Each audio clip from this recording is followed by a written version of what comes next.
Halo Sedan Sisbor, kembali lagi bersama saya Aya, pengisi baru channel ini. Maksud lo?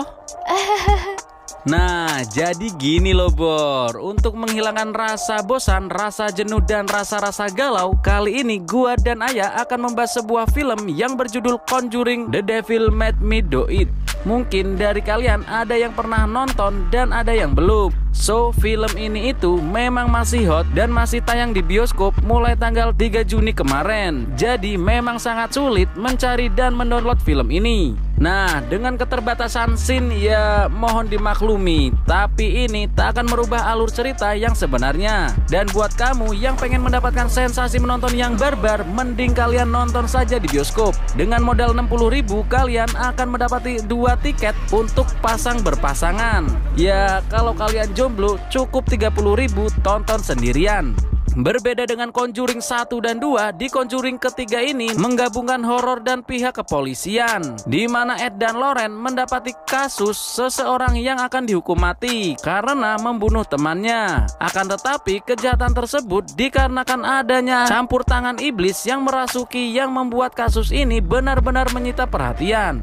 Jadi nggak usah lama-lama banyak spoiler, langsung saja perbaiki tempat duduk, ajak pacar temen nonton, dan kendorkan celana. Let's go.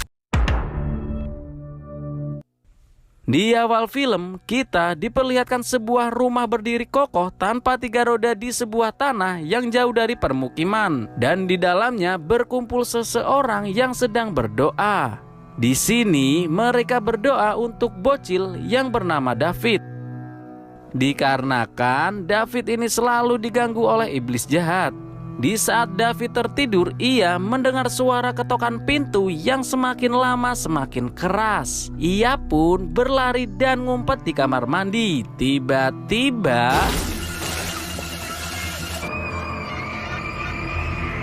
keluarlah kincu berwarna merah dari sebuah keran yang membuat si David teriak-teriak. Hal itu membuat seisi rumah panik dan sang ayah pun datang. David yang sudah kerasukan menancapkan pecahan kaca di kaki sang ayah. Hal itu membuat David yang memberontak akhirnya dipegangi banyak orang. Di situ ada Pastur, Debbie, Ernie, Ed, dan Lauren. Begitu juga orang tuanya. Lalu mereka membacakan sebuah mantra. Peristiwa ini pun semakin chaos di saat terjadi angin besar di dalam rumah dan benda-benda berterbangan.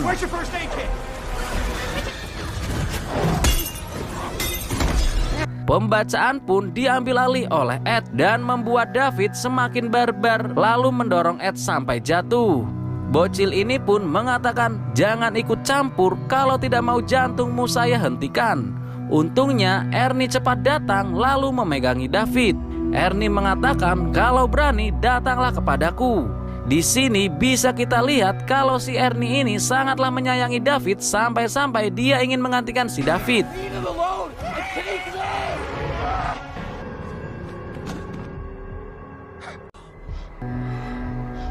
Atas kejadian tersebut, Ed mengalami kritis dan ia dilarikan ke rumah sakit. Lalu, film Conjuring 3 pun baru dimulai.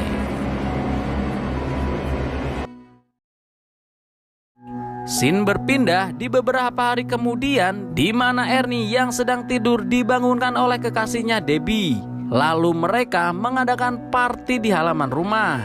Si Ernie yang disuruh mengambil nampan di dalam rumah mendengar suara kerasak-kerusuk yang ternyata itu adalah curut. Ia pun menelusuri tikus itu sampai-sampai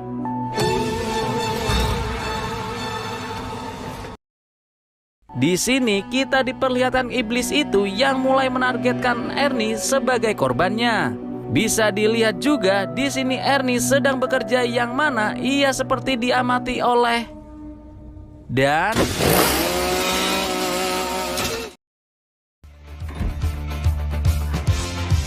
dan seperti anak muda pada umumnya, Ernie yang dicekoki Ciu untuk mabora alias mabok bareng rame-rame bersama teman. Dan dari sinilah kasus dimulai saat Ernie kerasukan dan ia membunuh temannya.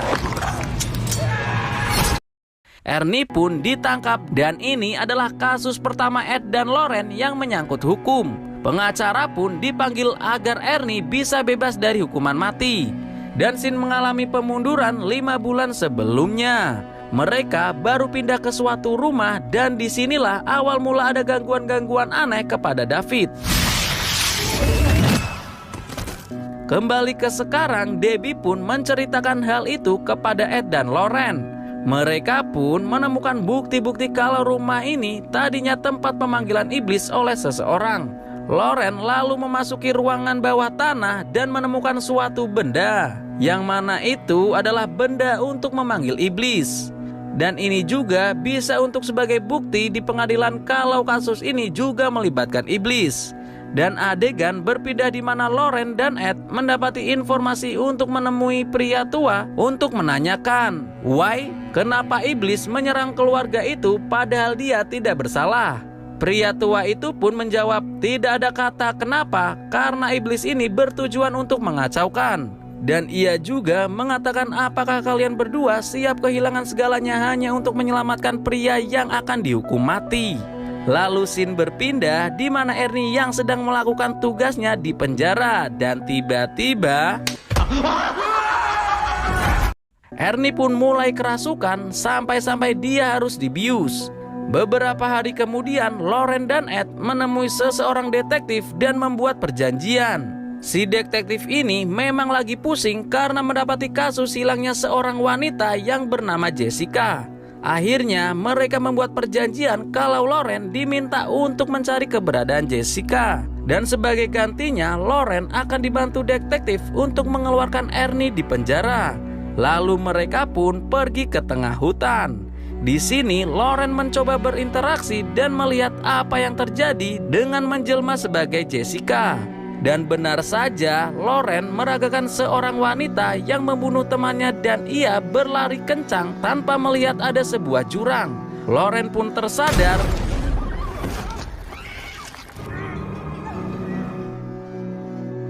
Lalu scene berpindah di mana Ernie diberikan sebuah botol kek minyak nyong-nyong oleh seseorang. Dan dia menuangkan cairan itu berbentuk lingkaran. Entah apa yang dilakukan Ernie, kita pun kurang tahu. Berselang beberapa saat, Ed dan Lauren pun berada di rumah sakit untuk mencari jasad seseorang dan mencari sebuah bukti. Dengan memegang tangan jasad tersebut, ia lalu terhubung dengan seseorang yang memuja iblis. Di sisi lain, Ernie yang mulai tak tersadarkan diri memecahkan botol tersebut dan berniat mengakhiri hidupnya. Ernie pun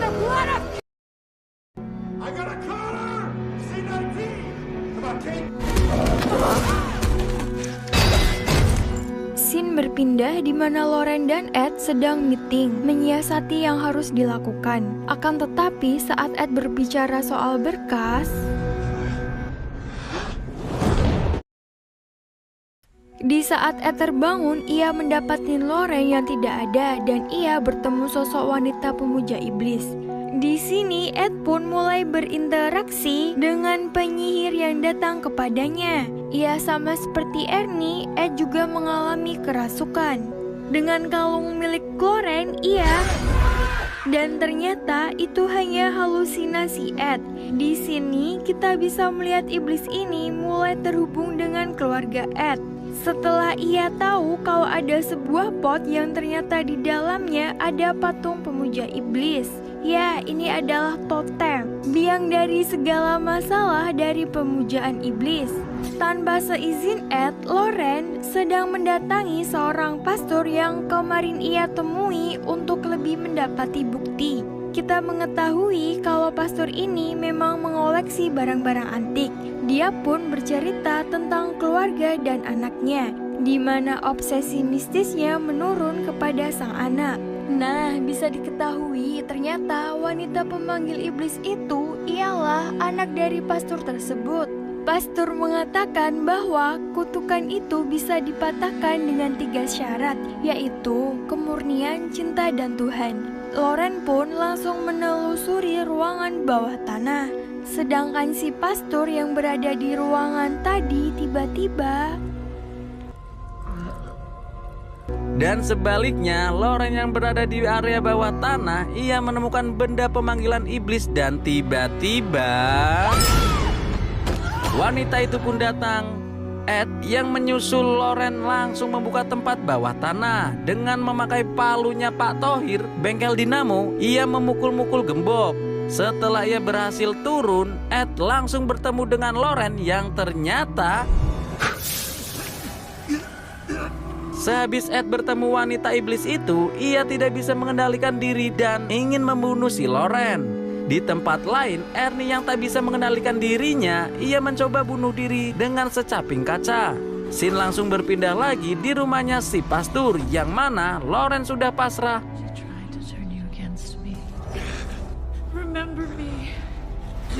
Dengan kekuatan cinta yang begitu besar, Ed pun tersadar dan memukulkan palu milik Pak Thohir ini ke sebuah meja tempat pemujaan. Tiba-tiba iblis itu pun datang dan Ed langsung membacakan mantra Bim salah bim jadi apa prok prok prok. Tiba-tiba keluarlah roh jahat yang menyerupai wanita ini dan ia langsung mengekil wanita iblis tersebut.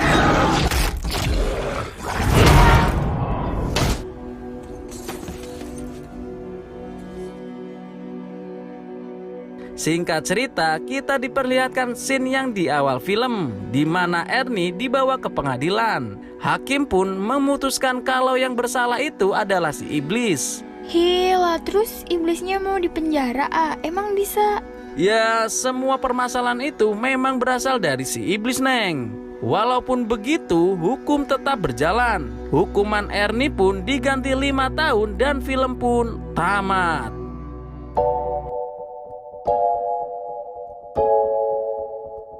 Nah, jadi seperti itu cerita dari film Conjuring The Devil Made Me Do It yang baru saja rilis di bulan Juni ini, Bor. Walau tak sehoror Conjuring sebelumnya, tapi jumpscare film ini bisa membuat kalian tak berani tidur sendirian. Nanti tidur sama kamu ya, Neng? Apaan sih?